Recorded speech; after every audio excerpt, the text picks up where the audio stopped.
No niin, täällä ollaan takaisin hommien äärellä ja madepirkkivavat on valmistunut.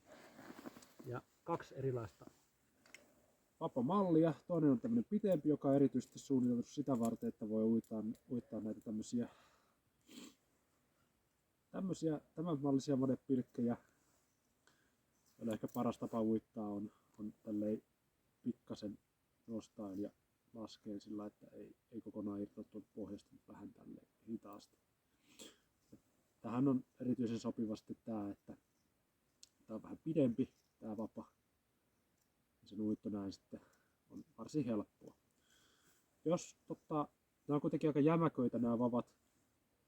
Ja aluksi voi olla vaikea vateenkalastuksessa tää tärpin tunnistaminen, niin sitä varten tää on tehty niin, että tätä herkkyyttä voi säätää erikoista ottamalla, eli mitä enemmän täältä kärjestä ottaa kiinni, niin sitä herkemmin tuntee sen tärpin sitten tuolla vavassa.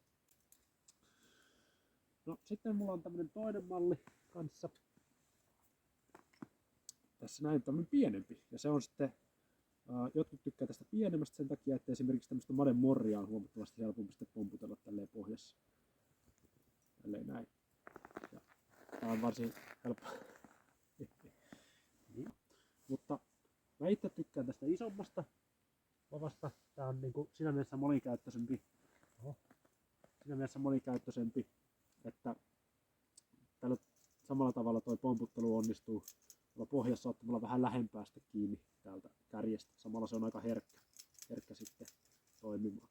Ja tänne on lisätty vähän puuta tänne perään, että tää on mahdollista saada tosi herkäksi tää pieni kärkimatka ottamalla näin kiinni. Muutenkin tätä on hyvä pitää kädessä, tää on sillä tavalla muotoiltu. Tai oikeastaan nämä molemmat.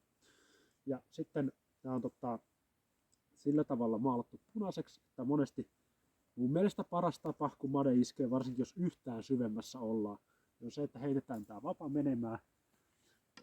menemään tonne ja pidetään kiinni tästä siimosta ja aletaan nykiä sitä siimaa pois, tai vetää sitä siimaa pois sieltä avannosta. Ja sitten kun se made on ylhäällä, niin välillä on vähän vaikea sitten löytää tätä vapaa, kun se on heitetty. Eikä ihan tarkkaan muista siinä hetkessä sitten, että minne se on mennyt, niin siellä pimeässä löytyy hyvin, kun tää punainen näkyy hyvin. Mutta tarkemmin sitten käytöstä on tulossa video tässä lähiaikoina mateen kalastuksessa.